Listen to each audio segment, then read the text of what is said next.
today we're very, very happy to introduce a man that actually lived across the street from the compound in Benghazi. He's an eyewitness to everything that went on during the Chris Stevens attack. We had been trying to get this story to everybody in the government, all the intelligence agencies here. Nobody wants to hear it. So we'd like to introduce to you Hakim, who is an eyewitness to everything. I think if you'll ask him to tell the story, the events of what happened there in his own words. His English is very good. He's a real bright gentleman. And, of course, this is a real threat to his life for him to be coming forward with this information. But I'd like to introduce you to Hakim. Hakim, this is Joyce Riley. This is our show. Take it away. All right, let me ask you about this alleged consulate in Benghazi.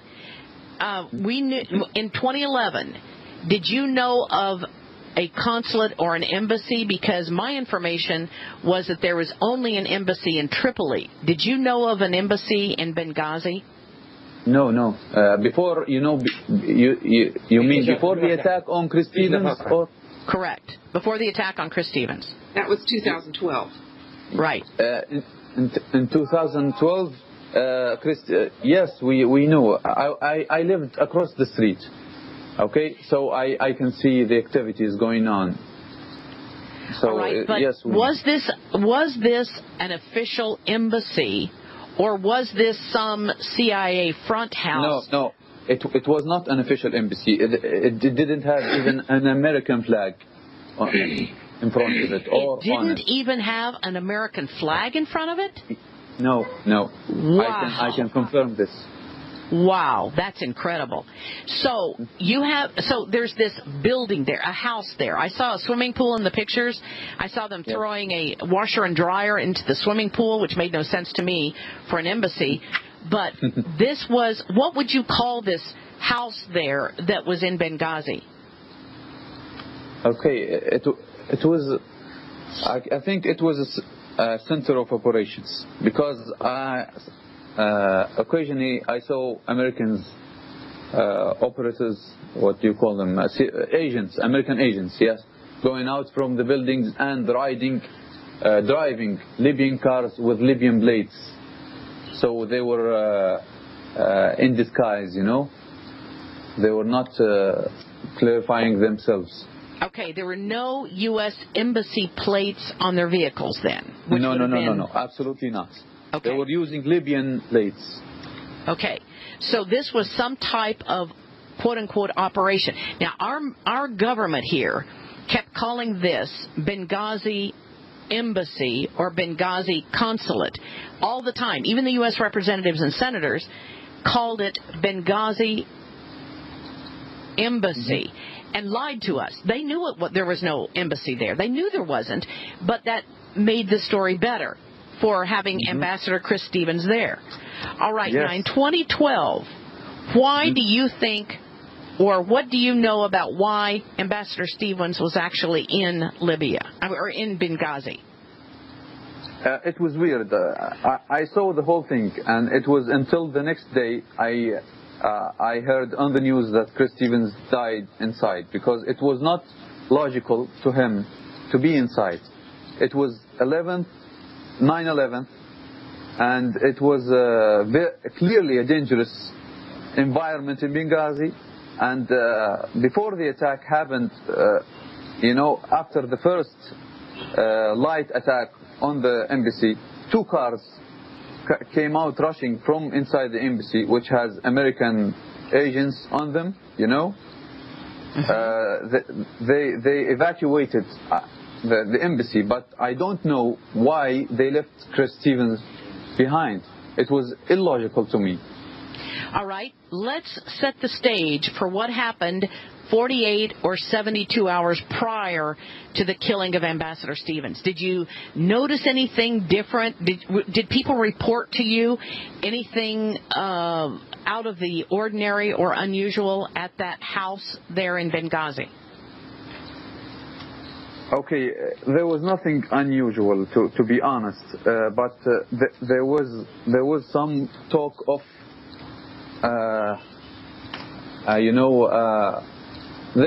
we were expecting something, because it was, first of all, it was the anniversary of 9/11, and the second thing is the movie about Prophet Muhammad. It was obviously something is going to happen, but you could not notice this on the street. But the word is that something is going to happen. Okay, now this is real important here. I want to know, with respect to this movie that about Prophet Muhammad, we were told that it made a huge difference to the people over there. They really cared about that movie. They were very upset. When I saw the movie, it was like a joke. It wasn't even professional. It seemed to be, I don't know where it came from, but it was a bizarre story on the entrance of that movie. Were your people told about that movie and made to be, or manipulated into this unrest over that movie? How did that knowledge of that movie come about for you? To be honest, Joyce, no one I think I can assure you that 99% of the people didn't see that movie. Wow. And the second thing, say that. Wait, say that again. Say that. That's amazing. Say that. We didn't see the movie. Nobody did.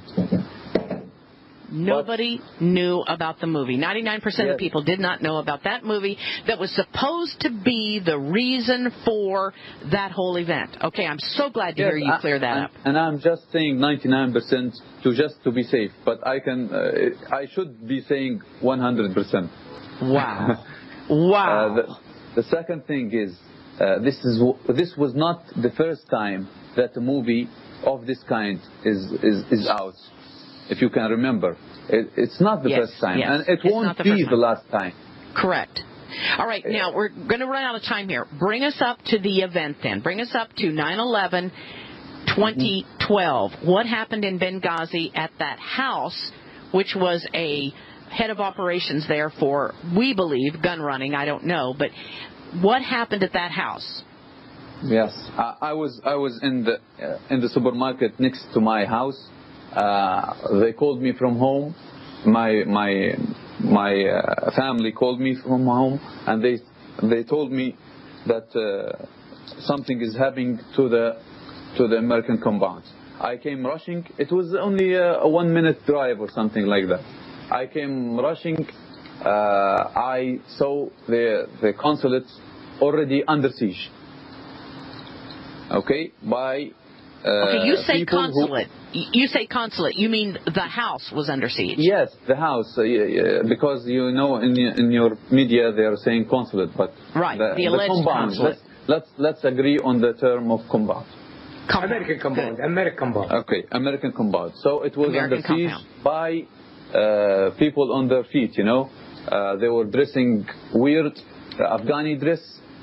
I overheard some weird accents coming to my house,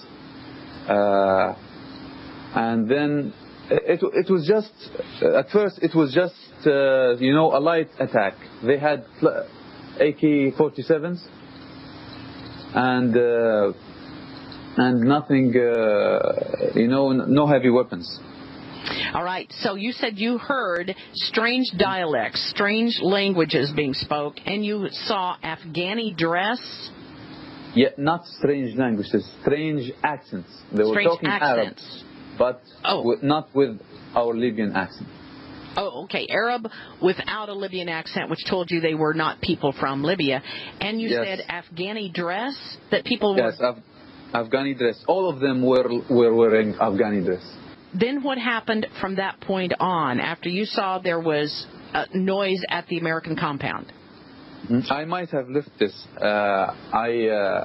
Coming through the streets of my house, I encountered the 2 vehicles of the embassy coming out of the embassy during this siege. It was not.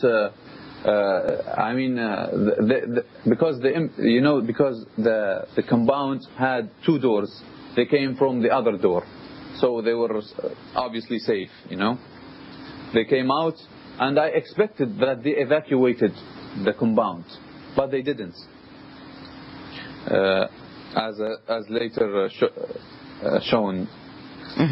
So the attack started, First, it was a light attack by AK-47s and light weapons. The Libyan guards were fighting for their lives with the attackers, and then they retreated. All right, let me ask you a real pivotal point right now, very, very important point. Who was attacking the American compound, do you think? Okay, I think it was Ansar al-Sharia. Hakim, there is reason to believe, as we talked during the break, that this was set up. What reason do you believe proves, or what evidence do you have that this was set up in the killing of Ambassador Stevens? Okay, let me say that the numbers, they were coming, it was not just a coincidence. After the first light attack, they retreated, and they both, the whole neighborhood was under siege. They blocked the roads, and they didn't let any civilian go inside the whole neighborhood, and they didn't let anyone go out. And then the second attack started with RPGs, heavy weapons, anti-aircraft machine guns, everything, you name it. They were starting to shoot the compound. The Libyan guards fled, and then they got inside the compound. All right, one point I want you to make here that you made to me during the streets, or during the break, and of course was JoAnne made, is that the streets were cordoned off in advance of this attack. With checkpoints similar to checkpoints made by any military in the world. My family the rest of my family was trying to get inside the neighborhood. They didn't let them, and they saw someone photograph the extremists, the radical extremists. So they saw him, they took his phone, they beat him up, and they took him in a car. Wow. All right, so this kind of force in Benghazi. Yes, they do. And the streets were cordoned off, which meant this was going to be an exercise, this was going to be an operation they had fully planned for. How many hours in advance would you say that the streets were cordoned off? They had, you know, a prestige to follow. The first light attack, this was their story. The light attack, they're calling it a protest. The extremists, they said that we are coming as a protest, and then they started to shoot at us. You know, it was an act. The light attack, the first light attack, it was an act like a protest. So when the Libyan guards shoot back, because the extremists shot first, obviously, they retreated, and they called the rest of the group. It was an act, you know. The checkpoints were only present after the first light attack. What happened to at that point after the heavy attack came on and the shooting or the killing of Ambassador Stevens? Yes, they got inside and they killed everyone. They even killed the cook, a Sudani cook. You didn't hear this on the news. They stole the important things, weapons, one briefcase, computers, a vault, and they got away. Hakim, you said that 2 cars sped away prior to this killing. 2 cars with Libyan plates on them sped away. No plates. They were armored cars. Oh, armored cars that sped away. Yes. So, in the event they had wanted to save the ambassador, they could have put him in the armored vehicle and taken him away, correct? Yes, they had a very good, decent time window, yeah? If they wanted to get Chris Stevens out, they had a very good window of time to do it. This is obvious. Okay, and what you're saying is you don't understand why the United States government would want one of their own killed. Is that correct? Exactly, yes. Yes. Right. That's what we wonder also. What happened after that? Did you ever, or did anyone around that area ever see the body of Chris Stevens? We only saw it. We didn't know he was Chris Stevens. We only saw it when they were getting him out, pulling him and mocking off the body. May God rest his soul. But it was chaos, Joyce, by mocking, he means that they were Kicking abusing and abusing his the body. body. Yes, abusing the body, yeah. Okay, who? This is important. Who was abusing the body of Chris Stevens? Okay, the second, after the attack, they came the so-called rebels, militias, They were coming to sweep the building from anything that was valuable. They took the wine, they took the champagne, they took the potato from the kitchen, they took chairs, everything, you name it. They by coincidence, they saw Chris Stevens. So they pulled him out, and they were abusing the body a little, and they took him to the hospital. Okay, so then who do we believe at this point actually did the killing of Ambassador Stevens? Ansar al-Sharia, absolutely. I want to go back to you, Hakim, because at this compound, at this American compound, as you call it, on September 11th, 2012, which was, of course, we were told was a consulate or an embassy, which we know is not accurate. What did you ever see there at this compound? Did you ever see the purpose, or did anybody tell you what that building was in that neighborhood in Benghazi? Its activity was not obvious to us. It was just a compound that has agents coming inside and outside. This is basically was it. I didn't see anything diplomatic about it. No. Okay, so many people just going inside and out, and it was just a house there. Were you told that it was an American compound? Yes, because I encountered the guards many times because they were making some laws. You can't bark outside the house, and you can't, I had some chatting with them, the Libyan guards. Absolutely. All right, and they were Libyan citizens there. Libyan citizens. Yes, Libyan rebels, Libyan militia, Libyans from the militias, the armed militias. They were not even trained enough. And I think that's a huge point. Those were armed militias allegedly guarding a U.S. compound. Doesn't make any sense to me, but then I guess that's exactly what it was. I mean, that obviously should tell us something. All right, now, do you know what was being done at that area? I mean, did you ever see any weapons being shipped or know of any weapons at the port of Benghazi?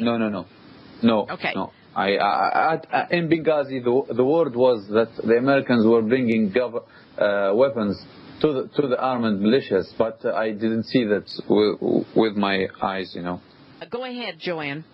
Just a thought, and as we're listening to Hakim speak, and we've heard him speak before, it did occur to us that possibly Chris Stevens was dead already before the attack. Wait a minute. That he was brought into the facility? He was killed. He was killed inside the facility, but there was a movie played, if you will, for the reason that he was dead. I don't know if this is right or wrong, but it is a thought. Yes, he was left in there. Okay, his body looked like it had been. I'm sorry? I think it's a theory, yes. Yes. Yeah. A theory. All right, what would that mean to us then, if he was already dead? What would we be able to surmise from that? It was a planned execution. And there was a movie that went with us to show the reason that he was dead, but that maybe wasn't the reason I don't know why he was killed, but it's just a theory. It's if Chris Stevens was not taken out, there were 2 armored vehicles that left before the final attack, before the big attack with the RPGs, and he could have been in those vehicles going out. Why didn't he? Why wasn't he in there? You saw them take away the body of Ambassador Stevens. You didn't know at the time, I understand, who he was, though. How was his body removed from that facility? And did you ever see any of the special forces or the Navy SEALs or mercenaries or whatever they were from America? Did you ever see their bodies, or what happened with them? No, because the Navy SEALs didn't die at that compound. They died on the compound, which is 2 kilometers, I think, west of this compound that I'm living near it. Okay. And another compound, they died in the other one. Yeah. Okay. Now, do we know the relationship between the deaths of those Navy SEALs and the death of and the event that occurred here? Were the Ansar al-Sharia, and forgive my naivete on this, but were the Ansar al-Sharia the ones that were killing at both of those facilities? Yes, I think when the Americans got out of the first compound, they retreated to the second one, which was a more classified one. They found Ansar al-Sharia waiting for them inside the building. How long did the altercation take place there that killed Ambassador Stevens? It took 4 hours. 4 More hours. than 4 okay. hours. I think the media in your country, I continuously watch CNN. It's playing a game which trying to lure the public away from the point. They were trying to create a debate whether the attack was planned or unplanned, whether the government was mistaken or not.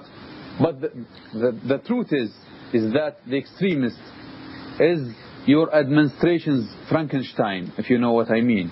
Wow. They created them. They are the responsible. They have the responsibility of Chris Stevens' murder whatsoever, whether it was planned, not planned, it came from the sky, whatever, because they created this monster. That's and right. They were responsible of its existence.